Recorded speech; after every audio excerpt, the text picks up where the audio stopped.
In the year 1962, two Soviet masters faced off in one of the most brilliant attacking games ever played. Rashid Nezhmetdinov, the magician of chess, took on Oleg Chernikov. What followed was pure genius, a game that redefined creativity and courage on the chessboard. Watch closely because you're about to witness one of the greatest queen sacrifices in chess history.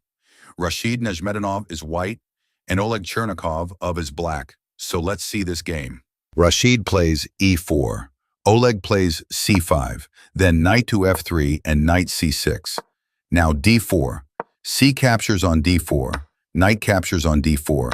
The Sicilian defense. We have g6, knight to c3, bishop to g7, bishop to e3, knight to f6, bishop to c4, black castles, bishop to b3. Chernikov played knight to g4. He decided to go for this dark square bishop on e3, and also he opened up the attack on this knight on d4. So on knight to g4, Nezhmetdinov plays queen captures on g4, knight captures on d4, and now queen to h4. So Chernikov plays queen to a5, pinning that knight on c3, and Rashid castles. So in this position, we have bishop to f6. At this point, Chernikov went for a walk, and he was enjoying his stroll and checking out some of the other games. And he thought that the only thing Nezhmetdinov can play is probably queen to h6. I'll just repeat, bishop to g7, then again, queen to h4, and I'll repeat, the bishop to f6.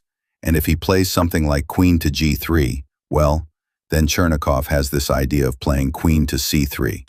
And after the queen is captured, then knight to e2 to check. So we have king to h1 grabbing the queen, and this is better for black, as white's pawn structure is all messed up. But even if this is playable for white, it would still be a very long drawn game. Probably. So after Chernikov played this bishop to f6 move, the story goes that Rashid was thinking about the position for some 40 minutes, and a very excited boy run over to Chernikov, and he said, "Well, mister," he sacrificed his queen. And as Chernikov rushed back to the table, he saw that Rashid played queen captures on f6. So let's see how the game continues. Oleg Chernikov will accept the queen, but first he plays knight to e2 to check, just to discoordinate white's pieces for a bit. So, knight captures on e2, and only now he captures on f6, and Rashid brings his knight back, knight to c3. And okay, look at this position. If you ask an engine will say, okay, black is better. But okay, you have your queen and a5 as black, but white has these two bishops eyeing that king at g8, and he has a potentially very dangerous knight that's ready to jump to d5. Nothing can oppose him. And black's rooks are undeveloped. His bishop is still undeveloped. And let's see how Chernikov handles this.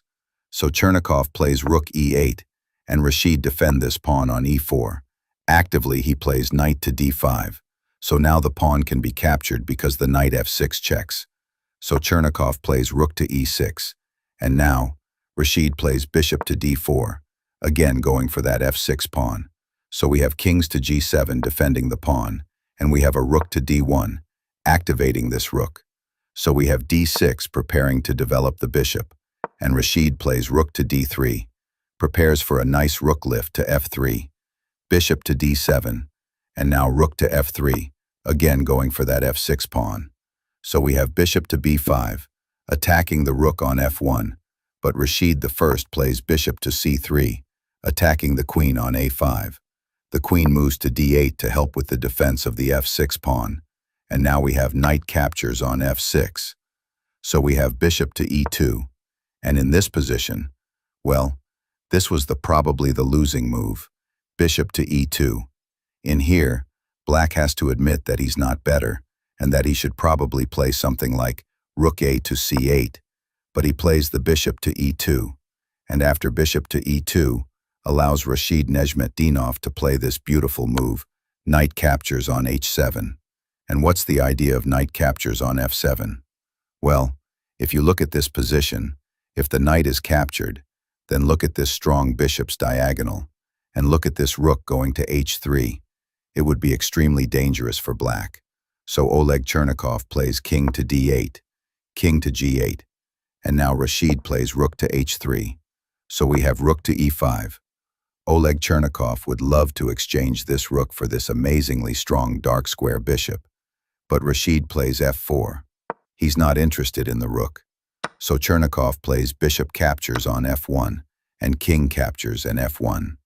And still, now this rook is attacked on e5 by the pawn, so we have rook to c8, and now again, Rashid does not capture the rook with the f-pawn, but he plays bishop to d4.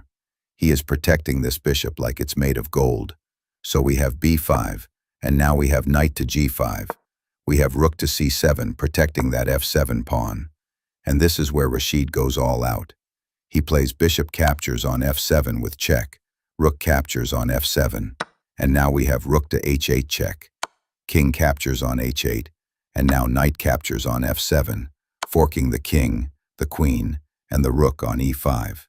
So king to h7, Rashid grabs the queen, and e8, rook captures on e4. Knight to c6, protecting the bishop. Rook captures an f4 with check, king e2. And in this position, Oleg Chernikov finally resigned. If you look at this position, white has 2 pieces for the rook, and he's also a poor knock. But black has 3 pawn islands, and well, it will be impossible to play this as 2 pieces by themselves that are stronger than the rook, and white's pawns are much better. So yeah, an amazing game, and what an amazing guy, Rashid Nezhmetdinov. Lev Polagaevsky said once that he beat Nezhmetdinov at least a dozen times, but the one game that he lost to Nezhmetdinov was so beautiful that he was trade all of his 12 other games just to be on the side of the border when Rashid defeated him. They have those pieces, and Mikhail Tal once said that losing his game against Nezhmetdinov in 1961 was probably the best day of his life. And with that stunning queen sacrifice, Chernikov had no choice but to resign. Rashid Nezhmetdinov once again proved why he's called the master of attack, turning the impossible into art. If you enjoyed this masterpiece, don't forget to like, share, and subscribe for more legendary chess battles.